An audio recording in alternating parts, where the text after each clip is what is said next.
So today I have this Nautilus, the N3, the No Nonsense Nautilus.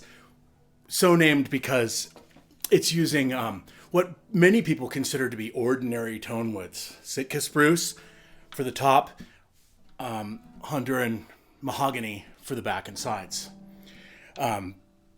These are both pretty primo examples of these woods. This is a 50-year-old piece of Sitka spruce with beautiful straight grain, and amongst the stiffest and lightest woods I have in my shop are these old boards of Sitka I have.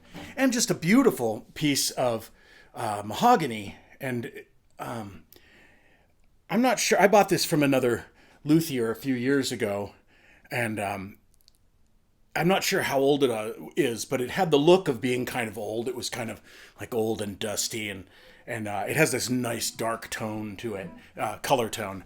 The rest of the guitar is decked out in ebony. Everything else is ebony. Fingerboard, headstock, tuner keys, binding.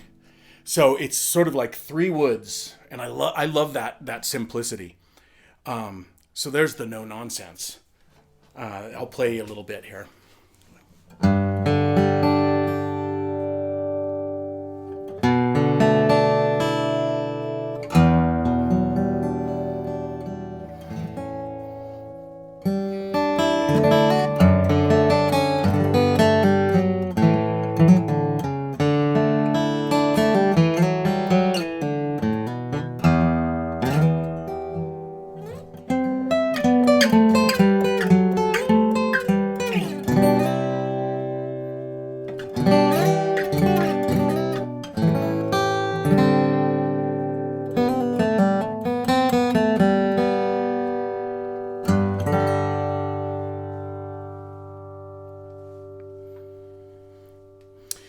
So it has the mahogany thing.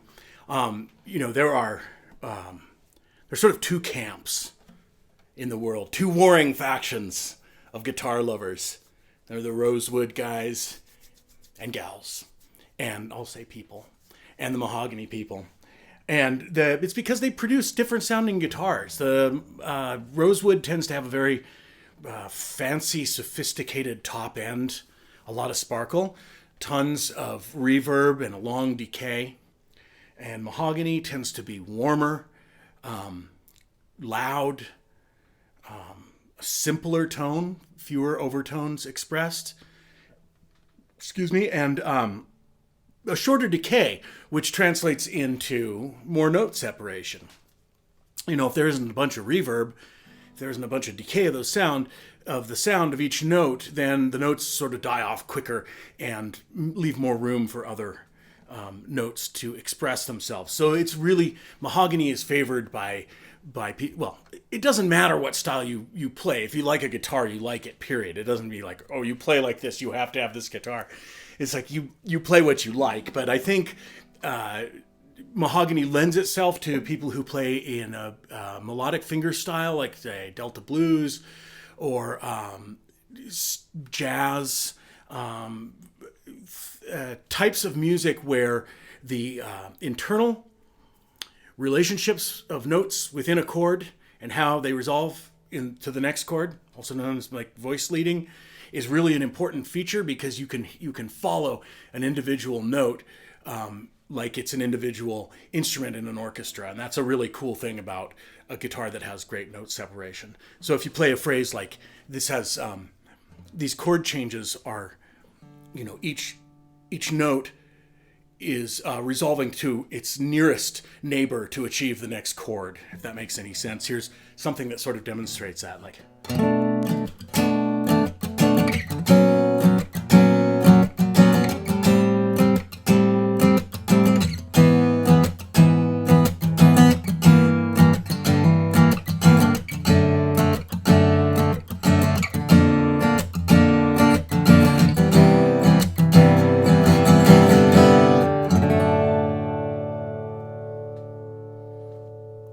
And to my ear, I can follow the descending line, the scale of each one of those harmonies. It's just kind of a cool thing. You could do that with a rosewood guitar too, but it seems to be a more pronounced thing with mahogany. So this guitar, I've maybe mentioned this before, but I build a lot of guitars, and each build, when I do it, I do it one at a time, and each one has its own character. The process has its own character, as well as the instrument when it's done. And some guitars fight me the whole time. They're just like, I will not be a guitar. And I really have to negotiate with them, and others are just totally team members from the get-go. And this was one of those. Like, this thing it just laid down, and it was just like these pieces of wood, and I just had to sort of rest them together, and they became a guitar. So it was a real pleasure to build this one. This one's going off to Robert. Robert, thank you. I hope you enjoy this. I love it. It's very sprightly. It's very open. It's fun to play. And as I said, it was a pleasure to build. So there it is, the No Nonsense Nautilus. And I will see you next time. Take care.